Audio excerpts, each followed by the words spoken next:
Assalamualaikum warahmatullahi wabarakatuh. Salam guru penggerak. Perkenalkan, nama saya Siti Holia dari SMPN 3 Cipanas, CGP Angkatan 11 Kabupaten Lebak. Di sini saya akan memaparkan tentang koneksi antar materi, kesimpulan dan refleksi modul 1-1. Sebelum merefleksikan tentang modul 1-1, saya akan mengulas kembali apa itu filosofi pendidikan Ki Hajar Dewantara.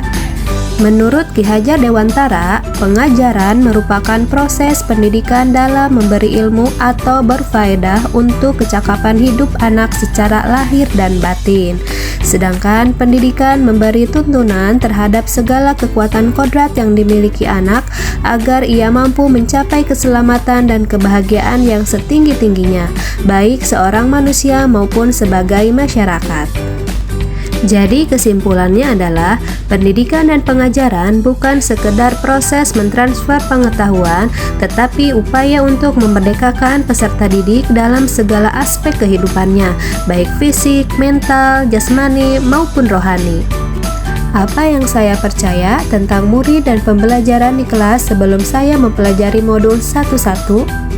Sebelum mempelajari modul 1-1 tentang pemikiran Ki Hajar Dewantara, pembelajaran saya hanya sebatas membagikan sebuah materi dan sering sekali peserta didik hanya terfokus terhadap saya, yang pada akhirnya saya sering merasa lelah sendiri karena belum menggunakan metode mengajar yang bervariatif. Saya menganggap ketika peserta didik mampu mencapai atau melebihi nilai KKM, maka saya anggap keberhasilan saya sebagai guru tanpa memahami karakter masing-masing peserta didik. Sebelumnya, saya kurang mempedulikan tentang pemahaman anak. Yang penting anak mampu menghafal materi yang saya sampaikan di kelas. Dan yang terakhir, saya sering merasa gagal ketika peserta didik tidak tuntas dalam menyelesaikan latihan soal atau asesmen. Apa yang berubah dari pemikiran atau perilaku saya setelah mempelajari modul ini? Setelah saya mempelajari modul 1-1 tentang pemikiran Ki Hajar Dewantara, saya menyadari bahwa apa yang saya lakukan selama ini sangatlah keliru. Seharusnya saya melakukan proses pembelajaran secara menyeluruh dengan memperhatikan aspek pembelajaran yang diantaranya kognitif, afektif, psikomotorik, spiritual, sosial, dan budaya. Selain itu juga, peserta didik harus merasa merdeka dalam belajar, seperti kebebasan dalam berekspresi, mengemukakan pendapat, serta berkreasi sesuai model pembelajaran dan media yang tepat. Guru pun harus sabar, ikhlas, dan tulus untuk melakukan pembelajaran yang berpusat pada peserta didik. Selain itu, saya juga harus memahami karakteristik peserta didik, karena setiap anak dilahirkan memiliki kekurangan dan kelebihannya masing-masing. Saya harus menghargai setiap karakteristik anak, memberikan kesempatan untuk mereka tumbuh sesuai kodratnya. Apa yang dapat segera saya terapkan lebih baik agar kelas saya mencerminkan pemikiran KHD?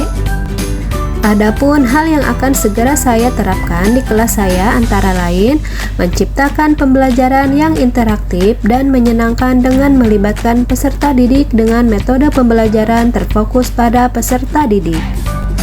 Berikutnya, saya akan menerapkan pembelajaran abad ke-21 yang sesuai dengan pemikiran Ki Hajar Dewantara yang berpikir kritis, kreatif, komunikatif, dan kolaboratif dengan berpegang teguh untuk memerdekakan peserta didik.